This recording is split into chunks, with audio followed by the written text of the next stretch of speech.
Hello बच्चों, let's go to the question. देखिए question क्या कह रहा है। Heat is supplied to a certain homogeneous sample of matter at a uniform rate. तो हीट का फ्लो का जो रेट है, इन फ्लो या मटेरियल को जो दिया जा रहा है बच्चों, वो कांस्टेंट है। Its temperature is plotted against the time as shown in the figure. Which of the following conclusion can be drawn. तो बच्चों पहले तो ये मानना होगा कि यूनिफॉर्म रेट से हम हीट दे रहे हैं। ठीक है, यूनिफॉर्म रेट से ये याद रखना होगा, यूनिफॉर्म रेट से हीट दे रहे हैं।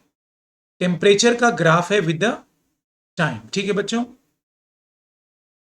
तो अगर आप लोग नोटिस करें बच्चों, तो शुरू से ही इसका टेम्परेचर बढ़ रहा है। इसका मतलब ये मटेरियल पहले सॉलिड कुछ होगा। जैसे मान लो कोई मटेरियल है, सॉलिड है पहले।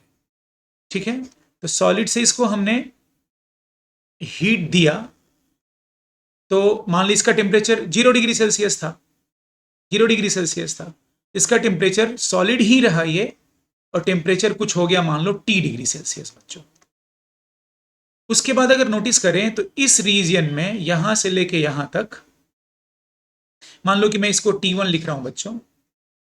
तो 0 से T1, ये 0 से T1 तक का है। 0 से T1 टाइम है। T1 से अगर T2 तक देखा जाए बच्चों, तो T1 से T2 में there is no change in temperature.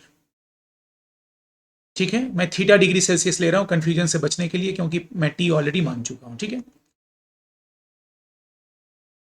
इसको थीटा मान लेते। ठीक है बच्चों, theta degree Celsius.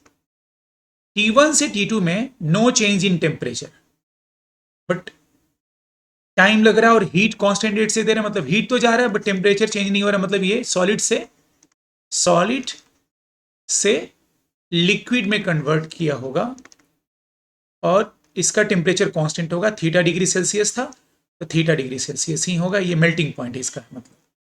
Now T2 से T3 की अगर बात करते हैं बच्चों, यहां लिख रहा हूं T2 से T3 की अगर बात करते हैं, ये लिक्विड से वेपर में गया होगा, क्योंकि there is change in temperature. Liquid से ये वेपर में चला गया होगा, और ये मेल्टिंग पॉइंट से थीटा डिग्री सेल्सियस से मान लो कि ये कुछ थीटा V डिग्री सेल्सियस पे चला होगा, where V is the vaporization. यहां भी हीट रिक्वायर्ड है, यहां भी हीट रिक्वायर्ड है, बट यहां पर there is no change in temperature. That is यहां पर लेटेंट हीट की बात होगी।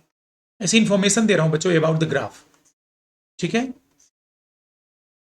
तो 0 से T1,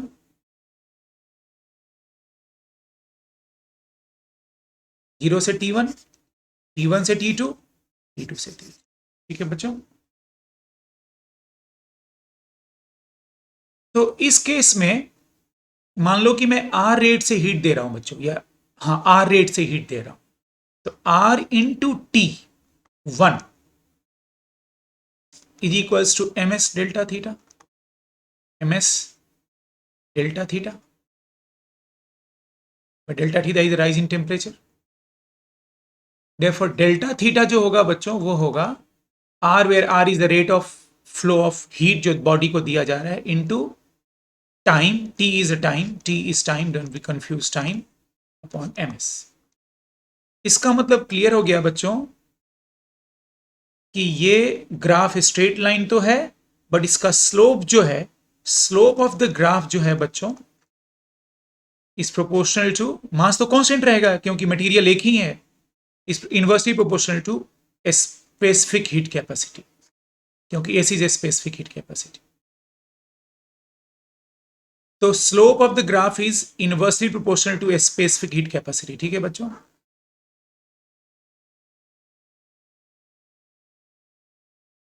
तो स्लोप जहां कम होगा वहां की स्पेसिफिक कैपेसिटी ज्यादा होगी। तो अगर ये सॉलिड स्टेट है, तो यहां की स्पेसिफिक कैपेसिटी अगर 1 मान रहा हूं, S1, और यहां S2, यहां तो स्पेसिफिक कैपेसिटी होगा ही नहीं, क्योंकि यहां तो लेटेंट हीट होगा ना, बिकॉज यहां पर तो चेंज इन टेम्परेचर हो ही नहीं रहा है, तो लेटेंट हीट होगा।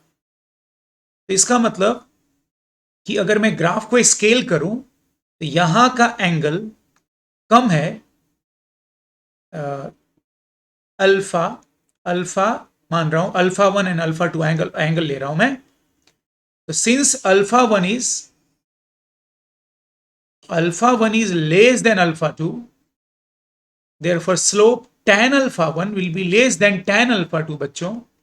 Therefore S of solid state will be greater than S of liquid state. Liquid से वो वेपर में बन रहा था बच्चों. So now let's go through the options. Its specific heat capacity is greater in the solid state. Yes, option 1 is correct. It's in the liquid state. Its specific heat capacity is greater in liquid. ये गलत हो गया. Its latent heat of vaporization is smaller than its latent heat of fusion. ये तो देना पड़ेगा ना बच्चों कि यार टाइम कितना, मतलब T2 माइनस T1 और ये वाला गैप कितना है, ये तो ये देना पड़ेगा ना. लैटेंट हीट ऑफ वेपोराइजेशन तो ये तो इसमें मान लिया कि स्केल कर रहे हैं तो ये टाइम ज्यादा लग रहा है, तो ज्यादा लग रहा है तो लैटेंट हीट ऑफ वेपोराइजेशन इसका ज्यादा हो गया, स्मॉलर बोला है, ये वेपोराइजेशन का है. ठीक है बच्चों, तो ये भी गलत हो गया अगर मैं स्केल कर भी रहा हूं. तो आंसर 1 सही है, मोस्ट एप्रोप्रिएट आंसर है बच्चों. होप आप लोग समझ गए होंगे. Thank you very much.